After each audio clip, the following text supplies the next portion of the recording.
On the count of 3, maybe y'all can give me just a hell yeah if you're happy to be. A 1, 2, 3. Hell yeah! Thank you. George, you didn't do it. George. I did. You did? Hell yeah! There we are. There, thank you. Now you got it. Because you look confused for a minute. George, you look confused for a minute. This is my voice. This is my natural accent. I don't know if you all saw it over there, but George leaned into his girlfriend and said, I didn't know the Tiger King was going to be here today. You would have told me the Tiger King was going to be here, damn it, I would have worn a Tiger t-shirt. George, you silly goose. I'm not Tiger King. If anybody out there doesn't have the internet, the Tiger King is a redneck American drug-using, country music fan, jail time serving, animal trainer who's gay. And I have almost everything in common with him, except for one thing. I obviously am not an animal trainer. So I'm trying to just tell you something about myself. Something a little personal. Do you smell what I'm cooking? Do you know what I'm trying to tell you about myself? American. Yes, I'm American. Got that one, damn right.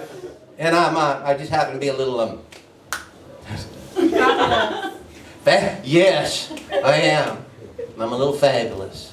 I got a little penchant for the penis. That's what I got. Came with birth, I guess. I'm not worried about. I moved here from the Ozarks. I did this about a year ago, and I'm not worried. All the lockdown stuff. I'm not worried. I got 2 worries. And the first one is, all those little like red and green colorful dots that say, stand here and stand here? Yeah? You know what I'm talking about? They have them spread out when you go into the store with the little dots, right? Stand here, stand here. I'm just worried that we are creating a whole generation of people who are going to be horrible at playing Twister. And that'd be a shame. The other thing is that I kind of feel like that I've lost my purpose. And as an American living in London, my purpose is to smile and talk to people on public transportation. Damn, I'm good at it. Yeah. And there's a technique, right? I mean, you got to find somebody who's willing, but not too vocal that they're going to take over the conversation. And you want somebody sitting as far away from you on the bus or the train as possible. That way when you share all your private information, everybody else can be involved. But you got to be careful, because if you're on the bus or train with me, sometimes I will start a conversation with a Nigerian woman who loves Jesus. And nobody can out-talk an obnoxious American like a Nigerian woman who loves Jesus. We will talk for hours on a long train ride somewhere. We'll trade recipes and sing about Jesus, and we'll make excuses for our daddy, and at some point we'll try to get everybody on board just to sing along with us, just to, if you're happy and clap your hands. Thank you. We should be friends. We should be friends. I'm going to go a little bit, not be clever for a little bit. I just want to tell you something that happened to me on Tuesday. And somebody said something that really touched my heart.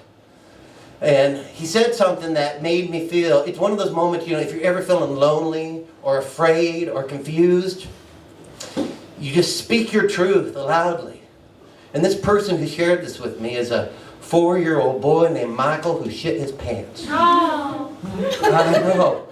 And the thing is, I was there supervising, looking at the teachers and the kids, and nobody knew what would happen. And he was just sitting there, and he wasn't going to arts and craft. And Teacher Abby walked over to him and said, Michael, what's the matter? And he said, I did it. I did it. Now, for me, there's only 2 times in life that you say something like that. One is if you're like planning something, right? And you're like, I did it. The other one is if you're like, you know what? There is something inside of me that needs to come out. And I don't care what society says. I'm going to do what needs to be done. I did it. So thank you, Michael, for inspiring me. And he inspired me. That was Tuesday, by the way. He inspired me to bring my guitar tonight. Yeah. And the thing is, I don't even play it. I just always kind of thought that I'd look kind of sexy holding one. Thank you, thank you. I do know a G. And I know that there's no singing right now because of the Corona rules, but the good thing is what I do could never be considered singing. Now, I do love me some country music, because country music is usually like stories, right? Maybe it's a story about something that your mama gave you. Or it's a story about your daddy who taught you how to fish and hunt. Or like me, it was my Uncle Carl who taught me that flossing your teeth is for fags. And when I was about 16 years old, I thought, you know what? I think I might be a flosser. And I used to go out behind the chicken coop late at night and I'd fantasize about flossing with a dental magazine I'd found.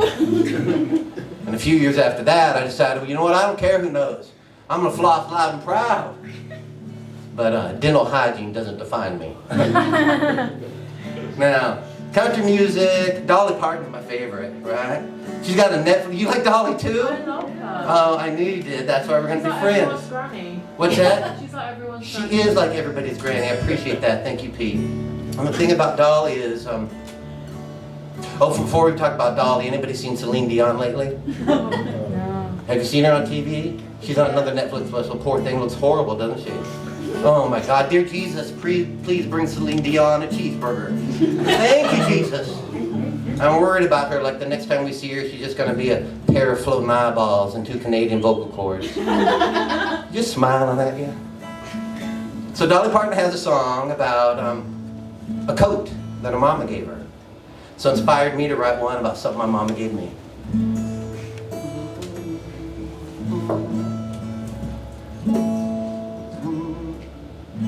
Black and white photo of a homecoming queen, smiling at the camera. She's barely 16. Don't got my mama's eyes, her chin or red hair, but she taught me how to work in the day with a prayer. Mama left a gift that'll never fade away. When people look at me, they often say, I know that boy who's now a man, 'cause he's got his mama's hands.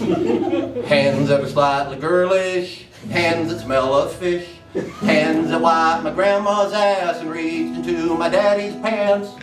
Now I hope you'll understand why I'm proud to have my mama's hands. Thank you all very much. I did it.